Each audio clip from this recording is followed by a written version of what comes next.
नाही, मला पूर्णपणे अपेक्षा आहे. कालची जी आमची चर्चा झाली त्याच्यामध्ये काही त्यांनी 8-9 मुद्दे दिले.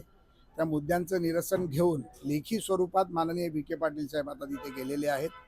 विखे पाटील साहेब दादाला भेटायला गेले आणि मी बाबांच्या दर्शनाला आलो आहे. मला पूर्णपणे आश्वस्त आहे मी की त्यांच्या ज्या मागण्या होत्या त्या मागण्या सरकार मान्य करेल आणि त्या मान्य केलेल्या मागण्या जर त्यांना लेखी स्वरूपात दिल्यानंतर ते त्यांचं उपोषण मागे घेतील.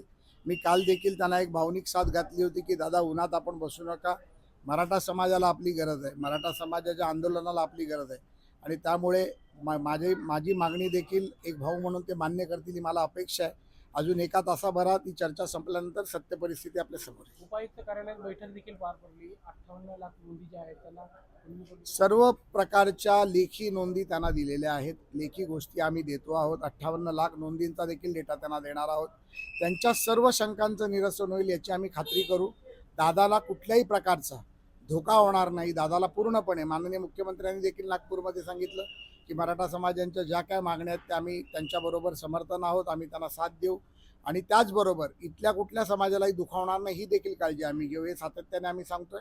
मला वाटतं की आपण थोडा वेळ जर थांबलो तर दादांचा निर्णय आपल्याला कळेल. मराठा आणि कुणबी मंत्रालय स्थापन करावं अशी त्यांची मागणी आहे. ही मागणी आहे. या बाबतीत देखील चर्चा झाली आहे. त्या बाबतीत देखील समितीने नोट वरती पुटअप केली आहे. कुठलंही मंत्रालय उघडत असताना ते राज्य स्तरावर नाही तर केंद्र स्तरावर निर्णय होतो. त्या बाबतीतला पाठपुरावा आता येणाऱ्या अधिवेशनात मी स्वतः साहेबांकडे काय साकडं घालणार, काही उन्हात बसलेले नाही. मी साईबाबांना नेहमी भेटत असतो, दर्शन घेत असतो, साक्षात्कार घेत असतो आणि त्यांचा आशीर्वाद घेत असतो.